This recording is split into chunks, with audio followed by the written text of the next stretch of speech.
Hello everyone, আপনাদের সবাইকে স্বাগত জানাচ্ছি ক্রিক ট্রেনিং এর এই ভিডিওতে। আজকে স্টিভ স্মিথের ক্যাপ্টেন্সি নিয়ে আলোচনা করব।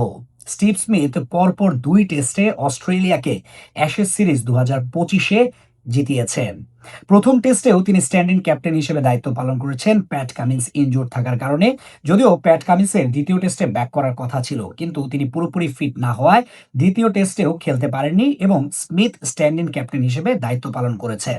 দ্বিতীয় টেস্টেও অস্ট্রেলিয়া ইংল্যান্ডকে হারিয়েছে। তার যে ক্যাপ্টেন্সির রেকর্ড, সেই রেকর্ডটা কিন্তু দারুণ। তিনি মাইকেল ক্লার্ককে টপকে অস্ট্রেলিয়ানদের মধ্যে উইন পার্সেন্টেজের বিবেচনায় ৩ নাম্বারে চলে এসেছেন ক্যাপ্টেন্সির রেকর্ড অনুযায়ী।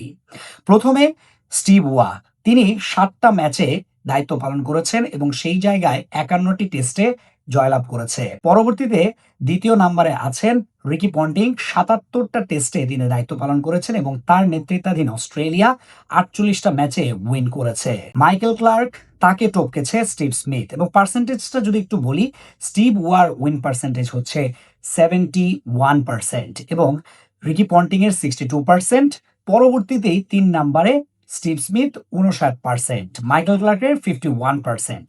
স্টিভ স্মিথ যদি আসলে সেই স্যান্ড পেপার যে কেলেঙ্কারি, সেখানে বল টেম্পারিং তিনি যদি আসলে না করতেন, তাহলে কিন্তু স্টিভ স্মিথ হয়তো এখনো পর্যন্ত অস্ট্রেলিয়ার টেস্ট ক্রিকেটে অন্তত ক্যাপ্টেন থাকতেন। এবং তিনি যদি আসলে ক্যাপ্টেন থাকতেন, তাহলে বলাই যায় যে তিনি আসলে সবার রেকর্ডই হয়তো ভেঙে ফেলতেন। হয়তো রিকি পন্টিং এর যে রেকর্ড, সেটাও ভেঙে ফেলতেন।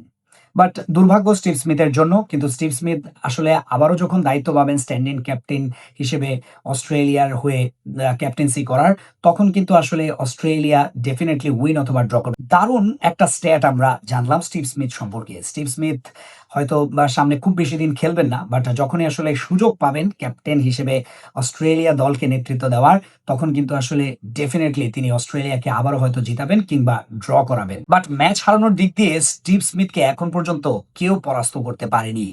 আজকের ভিডিও এ পর্যন্তই। ভিডিওটি যদি ভালো লাগে, তাহলে যারা ইউটিউবে দেখছেন তারা চ্যানেলটিতে সাবস্ক্রাইব করবেন, ভিডিওটিতে লাইক দিবেন এবং কমেন্ট করবেন। এবং যারা ফেসবুকে দেখছেন তারা পেজটি ফলো করবেন, ভিডিওটিতে লাইক দিবেন, কমেন্ট করবেন এবং শেয়ার করবেন। ধন্যবাদ সবাইকে।